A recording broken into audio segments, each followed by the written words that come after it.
દર્શક મિત્રો, જે રીતે અજાપીનો રિપોર્ટ સામે આવ્યો છે અને તેમાં એવો ઉલ્લેખ કરવામાં આવ્યો છે કે 90 દિવસની અંદર ડાયાબિટીસ 2 જે છે તે સંપૂર્ણપણે મુક્ત થઈ શકે છે અને જો આપ પણ ડાયાબિટીસથી મુક્ત થવા માંગો છો તો માધવબાગના નિષ્ણાંતો સાથે વાત કરો અને આપની ટીવી સ્ક્રીન પર આપેલા નંબર પર ફક્ત એક મિસ કોલ કરો. અને સાથે જ ડૉક્ટર સંજય, આપણે અનેક એવા ડૉક્ટર્સ હોય છે, ડાયાબિટીસલોજિસ્ટ હોય છે કે જે એવી સલાહ આપતા હોય છે કે ડાયાબિટીસના દર્દીઓએ હંમેશા દવાઓ લેવી પડે છે, પરંતુ દવાઓથી લોકો કંટાળી જાય છે અને માધવબાગ એવું કહી રહ્યા છે કે દવાઓ વગર પણ ડાયાબિટીસથી આપણે મુક્ત થઈ શકીએ છીએ. કેવી રીતે અને લોહીમાં જે શુગરનું પ્રમાણ વધુ હોય છે તેને કેવી રીતે ઓછું કરી શકાય? આપણે ડાયાબિટીસને કમ્પ્લીટ રિવર્સ કરવાની વાત કરીએ છીએ. રિવર્સ ઇન સેન્સ કે આપણી એલોપેથિક પણ બંધ થઈ જાય, આગળ જતાં અમારી દવા પણ બંધ થઈ જાય અને એના પછી પણ માણસ બધું જ ખાઈ શકે અને ખાધા પછી પણ શુગર તમારી કંટ્રોલમાં રહે. That is reversible. હવે આપણે જોયું છે કે ડાયાબિટીસ રિવર્સિબલ અથવા તો ડાયાબિટીસની ઉપાય યોજનાની અંદર કઈ વસ્તુ રહી જાય છે. તો સૌથી પહેલાં મહત્વનું પેશન્ટનું પાર્ટિસિપેશન.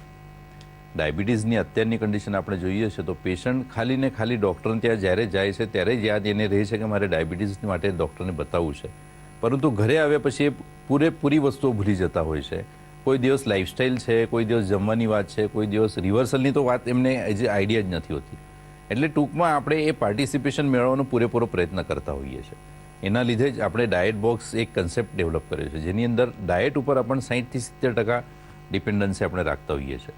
એટલે એવું ફૂડ આપણે રેડીમેડ આપીએ છીએ કે જે બેલેન્સ ફૂડ હોય, એટલે જ આપણે ફૂડ આપ્યા પછી એવી કન્ડિશન ઊભી થાય છે કે પેશન્ટોનું એનર્જી લેવલ હાઈ થઈ જાય છે. જે પહેલાં જમ્યા પછી ડલનેસ આવતી હોય છે તો એ ડલનેસ પૂરેપૂરી નીકળી જાય છે અને પેશન્ટ પોતાના ડાયાબિટીસને કંટ્રોલ કરવા માટે હેલ્ધી લાઇફસ્ટાઇલ ફોલો કરવા તૈયાર થઈ જતું હોય છે. અને સરવાળે વિધિન 30 દિવસ કે 90 દિવસની અંદર પેશન્ટ કમ્પ્લીટલી ડાયાબિટીસ મુક્ત જીવન જીવી શકે છે, રિવર્સલના ફળ પૂરેપૂરા ચાખી શકે છે. અને સાથે જ પછી જરૂર પડતી હોય છે ત્યારે આપણે પંચસૂત્રી કાર્યક્રમ હોય છે, જેની અંદર આપણે ડાયાબિટીસ કંટ્રોલ કરવા માટે ડાયટ ઉપર ધ્યાન આપીએ છીએ, આહાર વિહારની જે વાત કરીએ છીએ એની અંદર લાઇફસ્ટાઇલ ચેન્જની વાત કરતા હોઈએ છીએ. આપણે એવું જાણતા હોઈએ છીએ કે સ્ટ્રેસના લીધે ડાયાબિટીસ થતું હોય છે, બધા જ જાણે છે, પણ એ સ્ટ્રેસ કયા પદ્ધતિનું હોય છે હજી ખબર નથી હોતી. અમે બહુ બધી વાર જોયા છે કે પેશન્ટો, જેમ કે અત્યારે તમે ટીવીની અંદર આપણે જોતા હોઈએ છીએ કે ટીઆરપીના હિસાબે જોઈએ તો સાંજનો એક પ્રાઇમ ટાઈમ એવો હોય છે જે 7:30થી લઈને 8:30-9 વાગ્યા સુધીનો, કે જેની અંદર સૌથી વધારે દર્શકો ટીવી જોતા હોય છે.